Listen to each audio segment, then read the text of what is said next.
সন্তান যখন গর্ভে আসে তখন থেকেই স্বপ্ন দেখতে শুরু করেন বাবা মা। ঠিক তেমনই একরাশ স্বপ্ন বুনেছিলেন চাঁদপুরের ফরিদগঞ্জ উপজেলার দম্পতি সুমি আক্তার ও মাসুদ গাজী। নতুন অতিথিকে ঘিরে ছিল আনন্দ, আশা আর ভবিষ্যতের নানান পরিকল্পনা। কিন্তু সেই স্বপ্নে বড় ধরনের ধাক্কা আসে সন্তান জন্মের পর। গত 5 ফেব্রুয়ারি চাঁদপুর শহরের একটি বেসরকারি হাসপাতালে জন্ম নেয় তাদের কন্যা সন্তান, যে জন্ম নিয়েছে এক বিরল শারীরিক বৈশিষ্ট্য নিয়ে।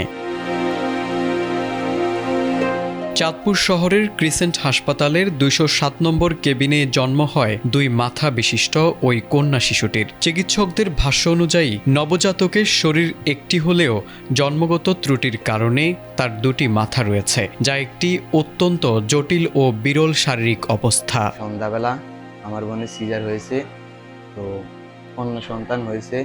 তো মাথা 2টা, হাত পা আছে 2টা লাগানো একসাথে, আর 2টা আলাদা আলাদা আছে।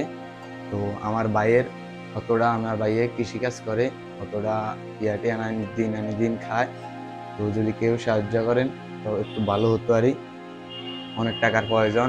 ঢাকা রেফার করছে, ডাক্তার বলছে ঢাকা নিয়ে যেতে জলদি।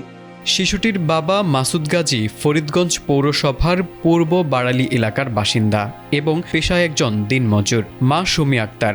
সন্তান জন্মের পরপরই শিশুটির শারীরিক অবস্থা পর্যবেক্ষণ করে চিকিৎসকরা বিষয়টিকে ঝুঁকিপূর্ণ বলে জানান। উন্নত চিকিৎসা ও বিশেষজ্ঞ পর্যবেক্ষণের জন্য নবজাতককে দ্রুত ঢাকা মেডিকেল কলেজ হাসপাতালে রেফার করা হয়। বাচ্চাটি আমাদের হাসপাতালে সিজারের মাধ্যমে ডেলিভারি হয়েছে। বাচ্চাটির 2টি মাথা, 4টি পা, 4টি হাত, কিন্তু বাচ্চাটি একটি আরেকটির সাথে সংযুক্ত।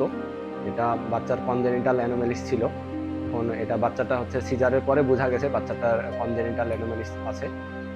এখন বাচ্চাটি উন্নত চিকিৎসার জন্য ঢাকা নিতে হবে, এবং যদি অস্ত্রোপচার করানো সম্ভব হয় এবং 2টিকে আলাদা করা সম্ভব হয় তাহলে উন্নত চিকিৎসার মাধ্যমে সেটি আলাদা করতে হবে। তবে দারিদ্র্যই এখন এই পরিবারের সবচেয়ে বড় বাধা। দিনমজুর বাবা মাসুদ গাজীর পক্ষে ব্যয়বহুল উন্নত চিকিৎসা করানো প্রায় অসম্ভব হয়ে পড়েছে। তাই অসহায় এই পরিবার তাদের শিশুটির জীবন রক্ষায় সমাজের সহানুভূতিশীল মানুষের সহযোগিতা কামনা করেছেন।